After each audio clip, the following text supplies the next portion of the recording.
Bonjour, je m'appelle Florence Picot, je suis ergothérapeute et professeure de yoga. Donc j'ai découvert la yoga thérapie il y a 2, 3 ans, quoi. Et pour moi, ça a vraiment été une révélation, que ça a été un lien entre ma profession et ma passion qui est le yoga.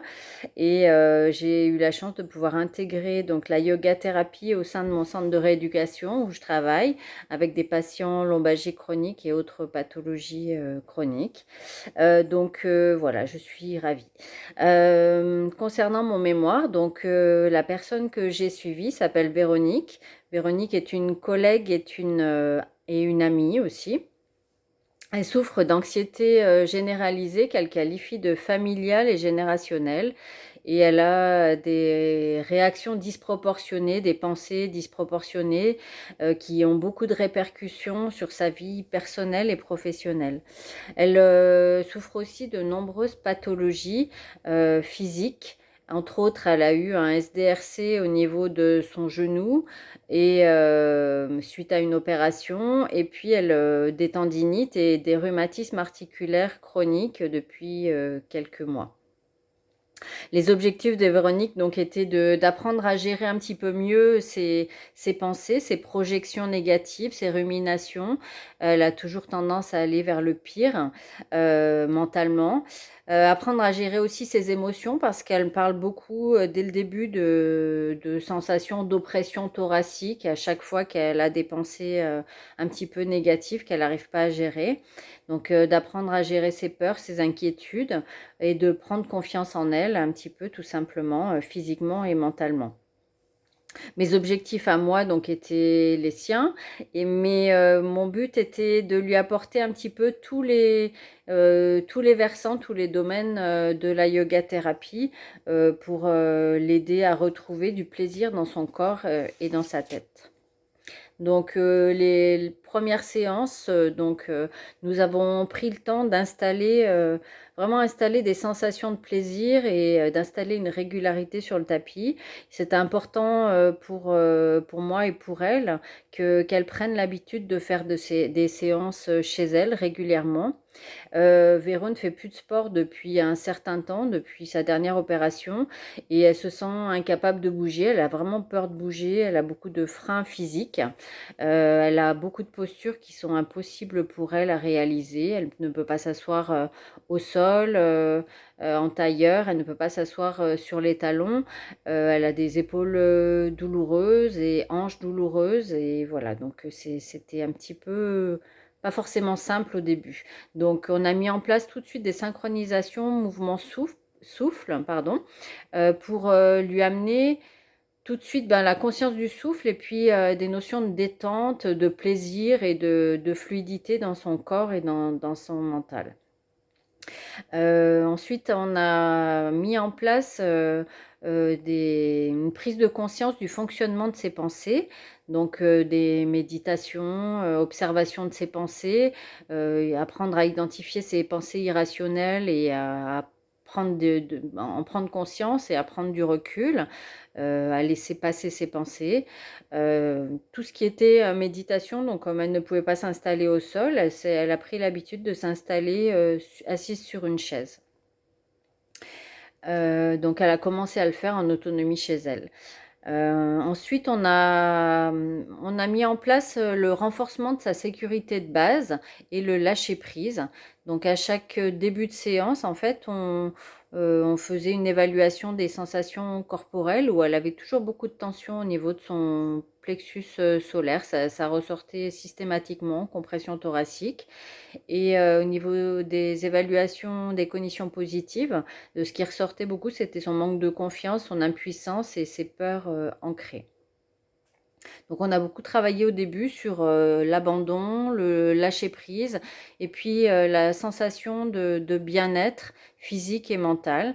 Donc pour ça, on a instauré des postures type pendiculation pour relâcher toutes les tensions physiques, des postures en flexion qu'elle effectuait sur chaise, assise sur chaise au début, pour apprendre à se relâcher, à se ressourcer, donc en utilisant beaucoup l'expiration.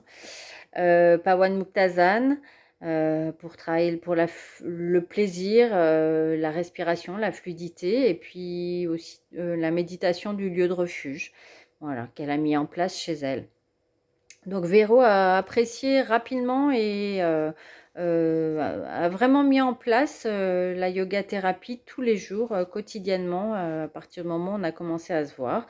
Elle avait confiance en moi, ce qui était assez chouette, et du coup, elle a lâché prise assez rapidement. Elle était motivée.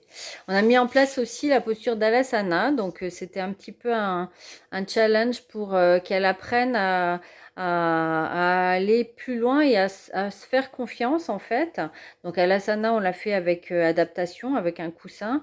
Et le but était vraiment qu'elle apprenne à, voilà, à lâcher, à, à se faire, à prendre confiance en fait, vraiment en elle.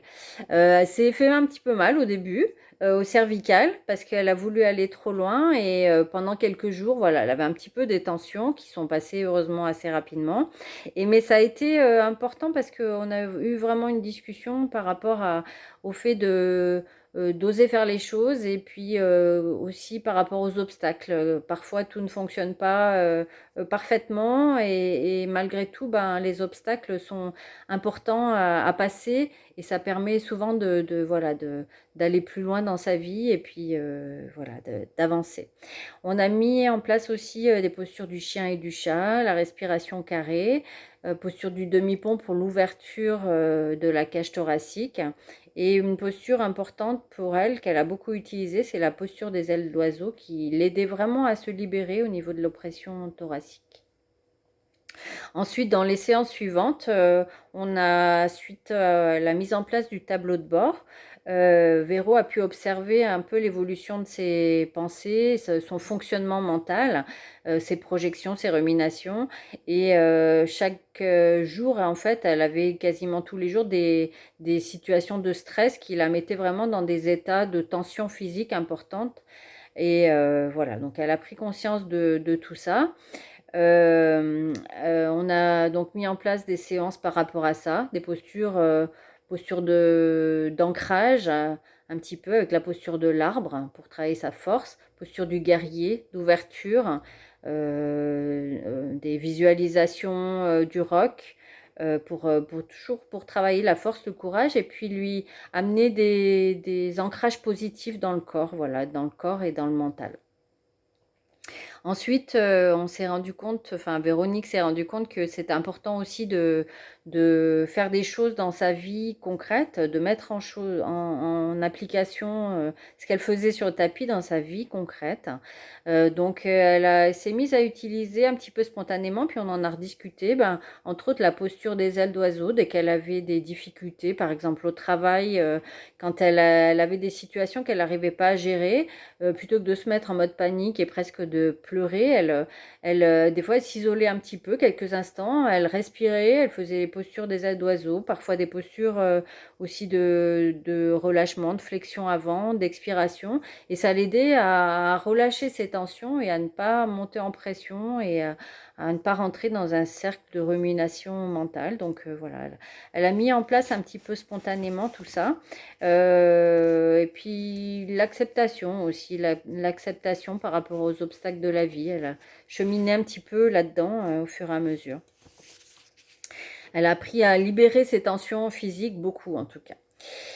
Les séances suivantes, j'ai essayé de lui amener un peu d'autres abords de la yoga thérapie. Donc, on a fait le bilan des neuromédiateurs qui mettaient en avant qu'elle avait un déficit en noradrénaline et sérotonine. Et donc, ça m'a permis d'aborder avec elle d'autres aspects de la yoga thérapie, que sont l'alimentation, par exemple les compléments en oméga 3 ou tous les conseils alimentaires en fait. Euh, tous les compléments alimentaires aussi, tryptophane, tyrosine, magnésium, fer, cuivre et vitamine B. Donc voilà, je vais expliquer un petit peu tout ça, ce que ça pouvait lui amener et la phytothérapie.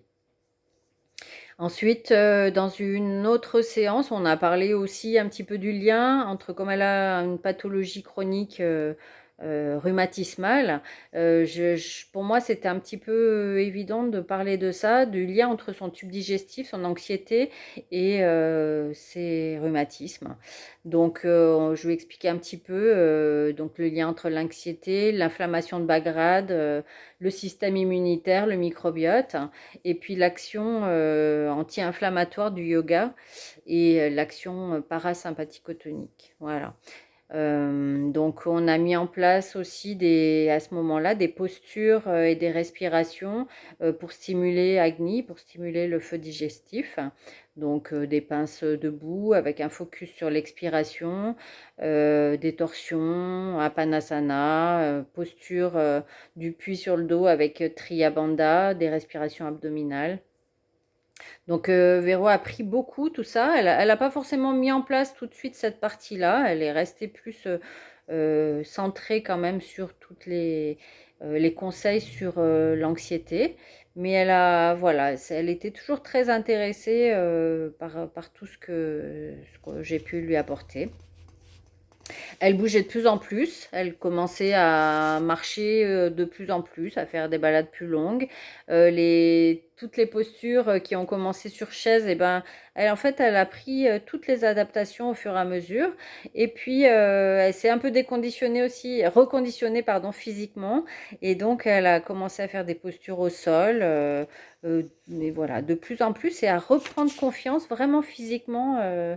Euh, voilà, à travers le souffle, à travers les mouvements. Une séance un peu plus suivante, Véronique est arrivée, hein, elle a eu plein de choses qui se sont mal passées dans sa vie personnelle, professionnelle, et en fait, le cumul de ces plein de choses à un moment de sa vie a fait qu'elle a de nouveau perdu un peu perdu pied, on va dire, et elle est arrivée en disant qu'elle avait perdu tout le bénéfice de ses séances et elle était un peu en mode panique. Donc là, on a fait vraiment toute une séance pour la rassurer. Moi, j'ai essayé de lui refaire verbaliser un petit peu tout ce qu'on avait fait, puis qu'est-ce qu'elle aurait pu mettre en place, qu'est-ce qu'elle pouvait mettre en place. Et puis finalement, c'est tout revenu un petit peu. On a fait une séance vraiment voilà, sur les pensées, sur la détente. Et puis, voilà, c'est revenu, elle s'est complètement apaisée, ça lui a fait du bien.